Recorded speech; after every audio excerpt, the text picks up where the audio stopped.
What's the dumbest rule your school ever enforced? We suddenly one day weren't allowed to stand in circles during recess because, and I quote, we could be dealing drugs. I will add that for the years prior we had been standing in circles no problem. Next recess, we stood in a triangle. Cue principal going up 8. Next day we stood in a square. Principal kept us inside for a week and threatened us all with detentions if we did it again, etc. I believe their idea was open-ended circles so they could see what we were doing. Still stupid. Edit. While this blew up, I should add this was in grade 8 in Canada, middle school. Edit 2. After being told by many to post this on malicious compliance, I did. Then it got removed for being against the rules. RIP. Not really a rule, but the toilet paper holders are outside of the stalls on a wall, so you have to calculate before taking a read how much you need and hope that it was enough. Locked the only boys' bathroom because someone wrote on the wall in Sharpie. It wasn't even anything rude or inappropriate either. It was just the word hi or something like that. Didn't unlock the door until one boy wet himself and parents threatened to sue. Banned all backpacks bags on campus. Students were expected to somehow carry everything they needed in hand. This was especially challenging if you had a non-ideal locker placement. Can't be standing around in groups more than 4 gang mentality. I got a suspension for holding a stick. The phone call with my mom went something like this, only slightly dramatized. More than school. MRS. The quack. Your son has been suspended. More than mom. Oh my goodness. What did he do? More thans. He was holding a stick. More than. Did he hit someone with it? More thans. No. He was just holding it. More than. Did he threaten to hit someone with it? More thans. No. Just held it. More than. Did he refuse to put it down when you asked? More thans. No. He was very cooperative. More than. So, what did he do wrong? More thans. He held a stick. More than. And I should be upset about that? More thans. Absolutely. You know we have a zero tolerance policy. More than. Right. Well, I'll talk with him. As you might guess, I did not get in trouble at home. They outlawed bracelets because there was an article in a magazine somewhere saying they advertise what sexual acts you were open for based on their color. Then someone tried to outlaw wristwatches for the same reason. When I was in junior school, UK boarding school in the 80s, we were not allowed to say okay as it was considered slang and not befitting the young ladies and gentlemen that we should aspire to be. For context, junior school covered ages 5-13. We also had to have a comb and a handkerchief on us at all times. On top of that, we weren't allowed to have our hands in our pockets because side looks slovenly. No farting in class. They would say if you need to fart then go to the toilet, but then 9 times out of 10 if you asked to go to the toilet they'd say no. My friend is an administrator at a private school in NJ and the faculty has to sign in and out of the bathroom using Google Sheets. 9 AM. 10 minutes. MF. In grade school, we weren't allowed to play on the playground equipment when it snowed. Eventually, we weren't allowed to play with snow or even go near it. I got in trouble for sitting in snow. This was in Minnesota where it snows half the year. Recess basically consisted of milling around the blacktop for 30 minutes. You have to wear your tie all the way home. Some sad bastard teachers would stand on the main road away from the school and try to hand out detentions in presumably their own time. Zero tolerance just means that if someone starts a fight with you, you fight back as hard as you can. You're going to get suspended for defending yourself anyway. Might as well make it worthwhile.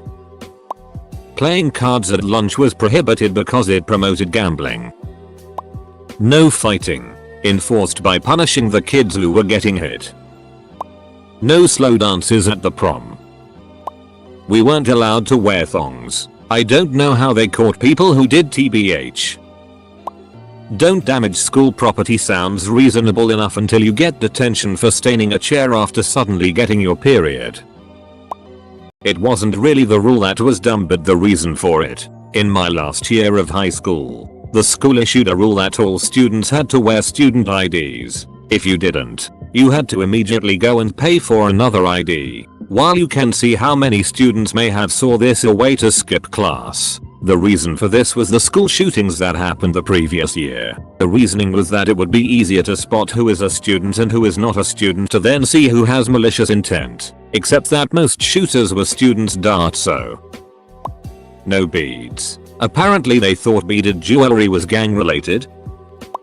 Toilet paper rationing. This was in 1997-98. BTW. Apparently the high school girls' room was going through too much toilet paper, so the dean, a woman, stood outside the door and distributed a few squares of one-ply institutional toilet paper to us as we went in. If she noticed toilet paper on the floor, our ration got cut down. If we asked for more for bigger jobs, we were told to save it for home. There were several episodes of girls stuck in stalls until friends could beg for more TP because of period messes or unexpected bowel incidents. The dean wouldn't even hand it over. She would go in the bathroom and pass it a few squares at a time over the door. If you didn't catch it as it fell and it landed on the floor, well, that's your fault and you're not getting more. If you used more than she thought necessary, tough luck. Go to class with blood on your body. It took about a week of extremely angry parents coming to the school and calling both the school and the school board. But we finally got our toilet paper back. Unlimited. How did we celebrate? By TPing her car, of course. Dildos were banned. The school never thought they would have to print those words. You would think it was a given. Until a senior bought 100 dildos and snuck them around the school every day for 2 weeks straight. Different staircases for boys and girls. Edit. Wow, this blew up. To clarify, this rule was enforced purely with the idea that good boys and girls don't talk to each other. The general air in the school was don't have anything to do with the opposite gender. I was in this school for only 2 years and coming from other good co-ed school, this really weirded me out. Also, the guys would just act creepy even for a simple "can you please move out of the way?" I believe this awkwardness could be prevented if there wasn't such an obvious separation between the genders. Edit 2. It wasn't a religious school, just a general public school. Edit 3. No skirts. The uniform was similar to a salwar camis. We once had a rule that we could only go to the bathroom during class, not in the breaks, only during class. One particular professor at my university would lock the door a minute after class began. If you had to leave to go to the bathroom, you couldn't get back in. Somehow this ancient fossil is still teaching and pulling similar it. I was wearing a regulation uniform jacket in a classroom during winter that had no heating. The teacher demanded I remove my jacket and I refused because I was cold. She sent me to the headmistress.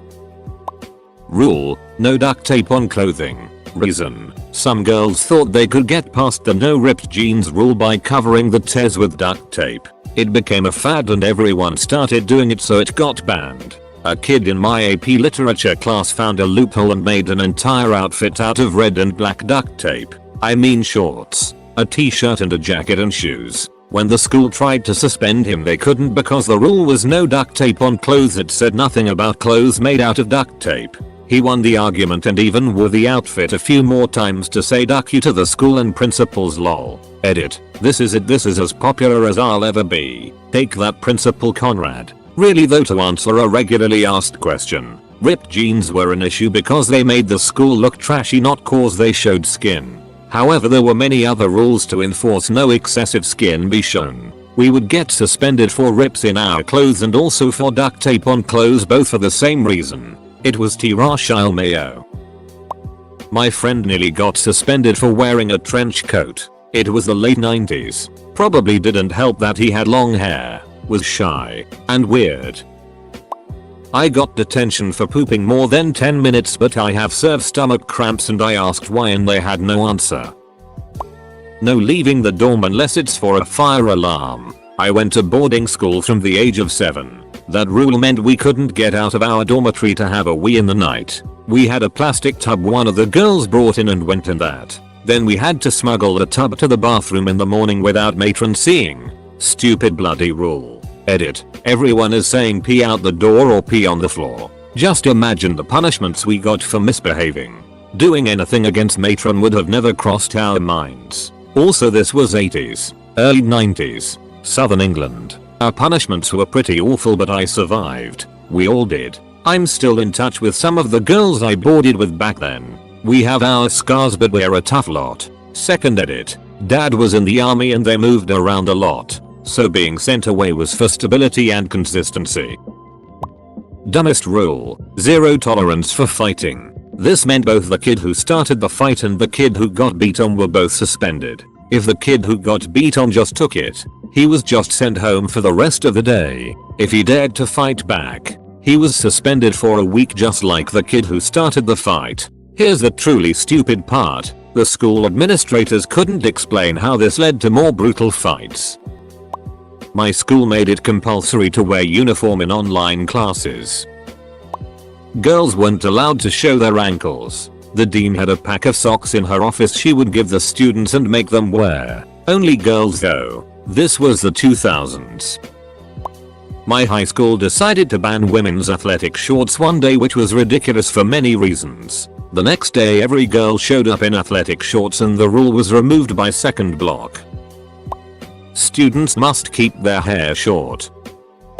If you were caught on your phone, they'd take it until the end of the week. You'll get it back at 3:30 on Friday. Parents went mental and a few even came together and sent bills through for part of the phone bills. They ditched that rule after 2 weeks. Edit. Phones were kept overnight in the school and the office until that Friday if they were confiscated. No safe or anything. Just in a plastic box. No getting it back at the end of the day. You just had to go for days without a phone. Even at home. Just in case there's any confusion around that, lol.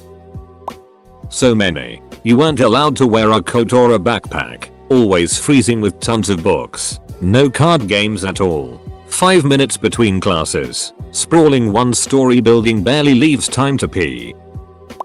Elementary school principal banned talking at lunch. If you were caught talking or even signing to someone, you had to go sit by yourself on a folding chair with no table. There was once my mom came to eat lunch with my older sister and I. The principal was like, "Oh, you should go eat out in the hallway with your daughters," and she was like, "Nah, I'm gonna sit here with my daughter and her friends and talk to them and enjoy their presence." Usually if a parent came for lunch, the student could invite one friend to join. Unless you had siblings. Then it was too many people, so you couldn't invite a friend. Anyway, one of my older sister's friends whispered to my mom that she was going to move so she wouldn't get in trouble for talking. This was a 9-year-old.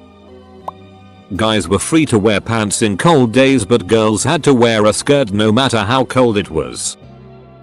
Went to school during the time where health and safety suddenly started going crazy. They introduced a no contact under any circumstances rule, that is no touching another person. We were like 6 or 7 years old. Suddenly one day, not only is tag suddenly illegal, but they actually enforced it. I remember one day like 70% of the school's population was pulled off of the playground and made to sit on the floor in the hall for the crime of just playing the games that children play.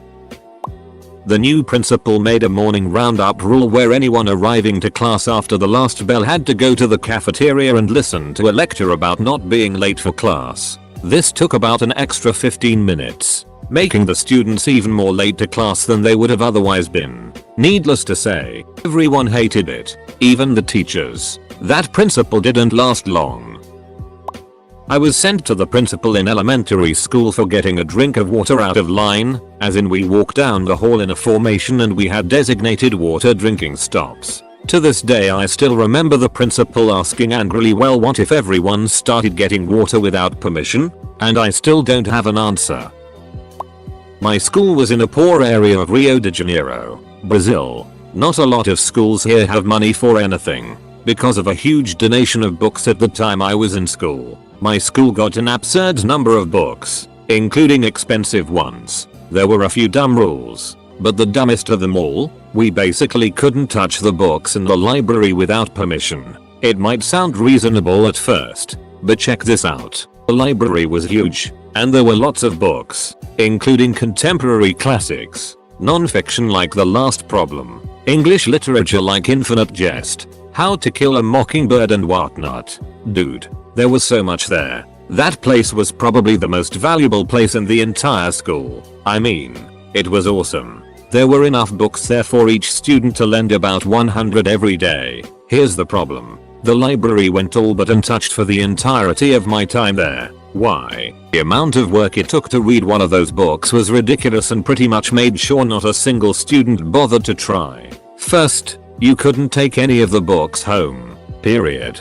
Forget the fact that they had your address and all your parents' info. So in the case that someone took it and didn't return it, they could just get it back. It had happened before at least once before the rule was made. Second, you couldn't leave the library with them, no matter what. Third, if you wanted to read the book, you'd have to do it in the library at the lunch break, which was about 45 minutes. So unless you weren't hungry ever, you had only a few minutes to go to the library. It was only open for a few hours around the break and not at all at any other time. So unless you stayed there for hours until the break for the afternoon classes, you just wouldn't have another chance. Those hours around the break could be used for you to be tutored by a teacher, which almost never happened. Fourth, once you went through all of that, you could only read the book under the observation of the people that volunteered to work in the library for credit, which was never more than 2 or 3 people, sometimes no one. Which means that if you got there and there were already 3 people there,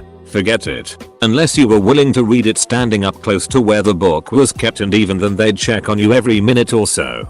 Fifth, you couldn't get inside the library with a backpack, with food, and groups speaking, without the appropriate uniform. You couldn't get in with the gym one, for instance, with other books, earrings, necklaces or anything that could make noise while you were walking. Some were reasonable, but the issue was that one simple mistake and you would get banned. Sixth, any banishment from it was permanent. I complained about it once in the second year and was never allowed inside ever again. I even tried to get some teachers to help me, but it didn't work. Seventh, and probably the dumbest, only the students that had a certain amount of high grades could get any book at all. If you got something like 4/10 on your last biology exam, you couldn't even get inside the library. The standard was so insane. Only 6 other students and I in my classroom had enough good grades to get books. In all my time there, the library was basically deserted for the majority of it.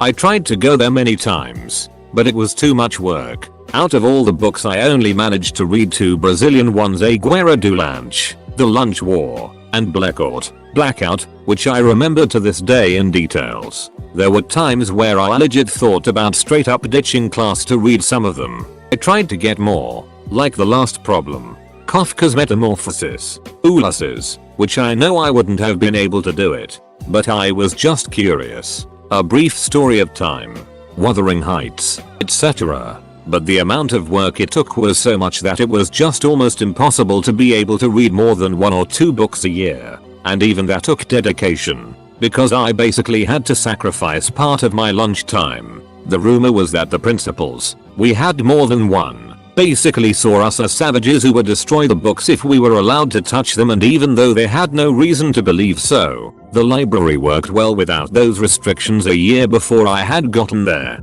with only minimal incidents, and even those didn't result in the books getting destroyed. TLDR, my school made it very hard to read the huge amount of books they had.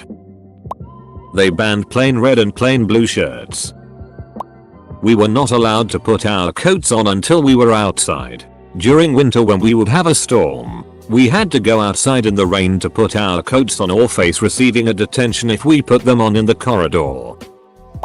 In high school, hair length on men and stubble. Look, a bunch of 15-16-year-old guys are going to have a bit of stubble no matter how thoroughly we shave. Forcing us to go to the principal's office to dry shave nearly daily is ducking absurd. Don't play on the golf course. Double quote. Our tiny community got a burst of cash in the 70s due to having mineral rights on land with oil. It was amazing some of the things we had access to for a school in the plains in Montana: computer lab, ceramics, photography, and a freaking laser. They also bought the grade school a miniature golf course in the center of the playground. A majority of the playground was concrete squirrels, turtles, and a whale. These looked like a lot of fun to play on for a kid. We couldn't touch them. We couldn't get near them. We couldn't land our Star Wars figures on them, incorporate them in our games in any way, or even walk near them when running from someone playing tag. Once in pay we got out the clubs and played a few rounds in my entire time in school. Other classes never even got that. After about 30 years, during a student cleanup, they got some of the upper level high school kids to take hammers to them and pulverize them. Don't let your underwear show. This was directed at the girls when Madonna was in fashion. One school official went to war on visible bra straps, while no girls even attempted copying Madonna. This official was making a preemptive attack. She made announcements and would bust girls in the halls. About this time the varsity boys basketball team got new uniforms. Rather than spend money on the other teams, their old uniforms were given to the junior varsity girls team. Jerseys with huge arm and neck holes made for 17-year-old boys were now being worn by 15-year-old girls. Girls that were as active as possible and in public. If they pose for a picture, you could almost not see their bras. While playing, the front of the jerseys flopped from side to side. At least one cup would be visible at any time. Suddenly girls basketball got a lot more popular. See no ripped jeans. They enforced it to the point that when I fell in school, scrapped me knee and ended up needing stitches, obviously ripping my jeans in the process. They still dragged me to the office to suspend me for the day because me jeans were ripped. I was left there, stitched up, blood drying on my jeans as the vice principal yelled at me that my outfit was inappropriate. Add on, I went to a private school outside of the US. We had a doctor on call, so he stitched me up at school, notified my parents and gave the okay on me going back to class. The VP didn't notify my parents I was getting suspended for the day until after I went home and told them myself. Edit. Fixed wording. Clarifying some things. Many years ago when The Simpsons first came out, my school banned Bart Simpson t-shirts that said underachiever. It just sent the wrong message to students. So I wore my I'm Bart Simpson, who the hell are you t-shirt instead. Dart until they banned that one too. A few weird ones and their reasoning behind making them. Girls weren't allowed to wear tops with spaghetti straps because they could be easily cut with scissors. No tube tops either, because they could easily be pulled down. No bra straps showing whatsoever, because it was considered indecent. No soft drinks with actual sugar because if it spilled it would make a sticky mess. Diet soft drinks were fine because they wouldn't get as sticky. No beverages of any kind, only in certain classrooms, depending on who the teacher was. Not like computer labs where it was obvious drinks shouldn't be allowed. I'm talking like random math or history classes based on who your teacher was. Whereas the same class taught by a different teacher, it was allowed. Because duck you if you're thirsty. No shirts from the company Billabong because it says bong and that's a drug reference. And last but not least, because this one is a really funny one and I'm hoping someone from my class sees this and can confirm. No wearing the Alice in Wonderland joint smoking caterpillar shirts that we designed for homecoming week because that's absolutely not a paintbrush. This one makes sense. No idea how it got approved. Edit. Since a lot of people requested a picture of the shirt, the best part was the assistant principal firing up the PA about 20 minutes into first period. Attention students. The entire sophomore class please report to the auditorium for a mandatory meeting. You know why. Thank you. No body armor of any kind. The duck was we gonna get body armor? Most of us barely could afford to go to school. The fact that this was a rule also makes me wonder what the duck happened to make them institute this. Edit. Oh dear lord. So many upvotes. And a silver. Truly there is such a thing as kind strangers on Reddit. You all humble me. I am humbled. I got in trouble for humming to myself in the bathroom and told I was disturbing another class. If you throw snowballs, you get a 1-day suspension. The first long weekend after a snowfall everyone would throw snowballs to get an additional day added to the long weekend. If you were cold you had to buy a school jacket which were $30. Students and their parents had a $% less thaning field day with this rule.